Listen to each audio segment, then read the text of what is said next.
अकोला शहर के अकोटफैल क्षेत्र के शंकर नगर में रात के समय दो गुटों में पथराव व मारपीट हो गई।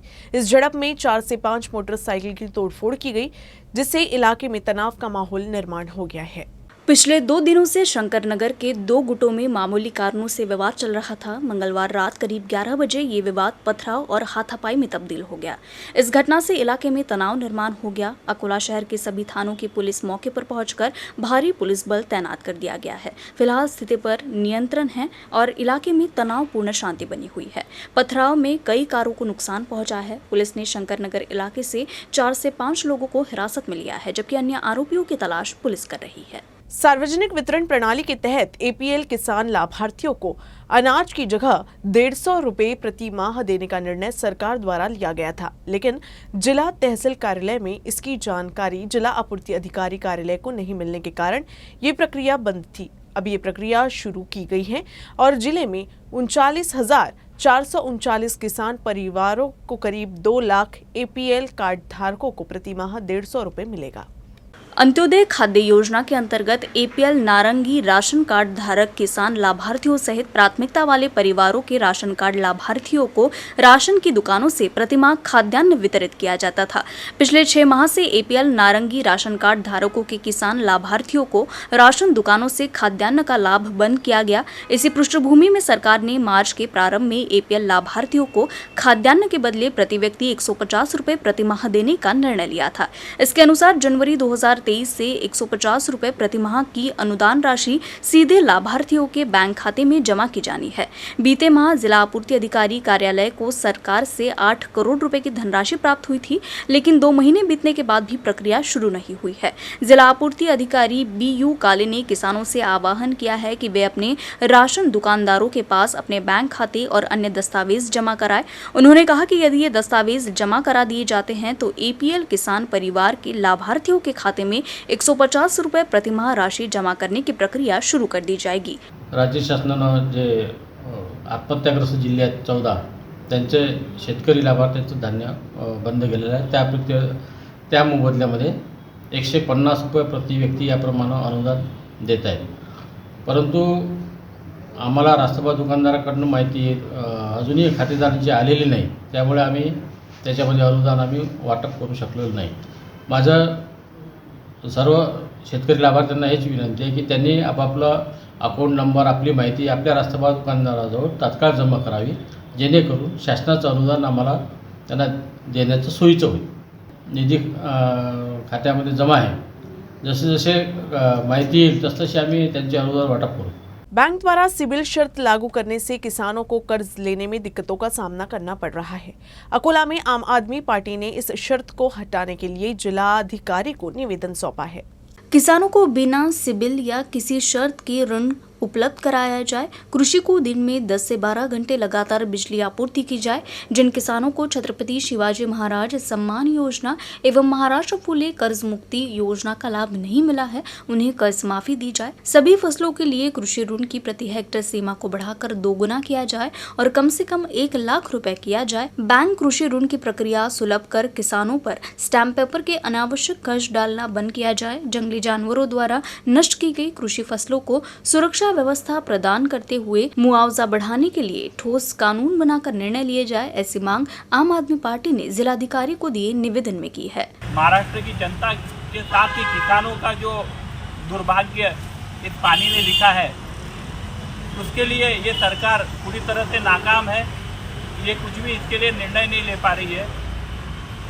आम आदमी पार्टी की इस सरकार से ये गुजारिश है कि सिबिल अट रद्द करने बाबत शेतकरियों को छत्रपति सम्मान योजना व महात्मा ज्योतिबा फुले कर्ज मुक्त योजना का लाभ न मिलने से कर्ज माफी देना और शेतकरियों को जो पानी पुरवठा खेती में नहीं हो रहा है 10 से 12 घंटा कम से कम पानी पुरवठा होना, जिससे कि कोरडवाऊ में और आपके बागायती में व्यवस्थित ढंग से किसान अपना काम कर सके।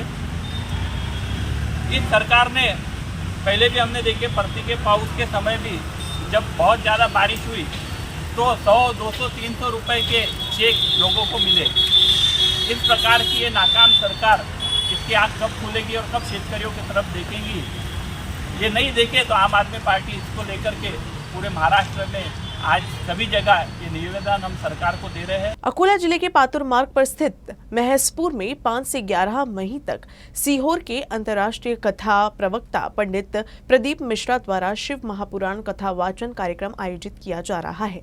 इस कथा महोत्सव की तैयारी अंतिम चरण में है। जिला प्रशासन के निर्देशानुसार कार्यक्रम के समय में परिवर्तन किए जाने की जानकारी पत्रकार वार्ता में दी गई। पंडित मिश्रा के श्री स्वामी समर्थ शिव महापुराण कथा के आयोजन को लेकर जिला प्रशासन ने निरीक्षण किया और प्रशासन के सुझाव के अनुसार पंडित प्रदीप मिश्रा के शिव महापुराण कथा का आयोजन अब सुबह 8 बजे से 11 बजे तक होगा। तो वही बाल कथाकार पंडित श्री कृष्ण दुबे द्वारा दोपहर 3:30 बजे से शाम 6:30 बजे तक श्रीमद् भागवत कथा सुनाई जाएगी। कथा स्थल पर 40 एकड़ जगह पर मुख्य मंडप बनाया गया है। श्रद्धालुओं के लिए भोजन पानी व अन्य व्यवस्था की गई है। श्री राधे कृष्ण सेवा समिति महसपुर अर्जुन समाज बहुउद्देशीय संगठन एवं सेवाधारी कार्यकर्ता भक्तों की सेवा के लिए प्रयासरत है। समर्थ शिव महापुराण कथा 5 मे ते 2011 आपलं 2011 पर्यंत प्रत्येकाला कथेचं आमंत्रण येताना आपण सोबत पाणी बॉटल औषध किमती वस्तू सोनं चांदी दागिने मोबाईल हे न घेता या कथेचा आनंद घ्या। आपण आपल्या परिवाराला घेऊन या। ही कथा दुबे परिवार किंवा चौरसिया परिवाराची नाही, हे संपूर्ण माझे अकोला ग्रामीण क्षेत्र प्रत्येकाची कथा आहे। आम्हाला कथे ऐकून आम्ही फक्त आमंत्रण देत आहोत। एनसीपी प्रमुख शरद पवार ने एनसीपी अध्यक्ष पद से इस्तीफा देते हुए अपनी स्वैच्छिक सेवानिवृत्ति की घोषणा की है। बुल्ढाना अर्बन के राधेकृष्ण चांडक ने शरद पवार के फैसले का समर्थन किया है। एनसीपी प्रमुख शरद पवार ने एनसीपी अध्यक्ष पद से इस्तीफा दे दिया है और अपनी स्वैच्छिक सेवानिवृत्ति की घोषणा की। इसी को लेकर मंगलवार से पूरे राज्य में एनसीपी में खलबली मची हुई है। सबसे पहले बुल्ढाना जिले में एनसीपी के जिलाध्यक्ष एडवोकेट नजर काजी ने अपने पद से इस्तीफा दे दिया, जबकि Buldhana urban credit cooperative society के संस्थापक अध्यक्ष और एनसीपी नेता राधेश्याम चांडक ने शरद पवार की स्वैच्छिक सेवानिवृत्ति का समर्थन किया है। उन्होंने कहा कि कोई भी व्यक्ति कुछ समय के लिए सेवा दे सकता है। अब उम्र के कारण उन्होंने ये फैसला लिया है। मला तरी वाटतंय जरा साहेबांनी निर्णय घेतला असेल तर पूर्ण विचारांती हा निर्णय घेतला असेल।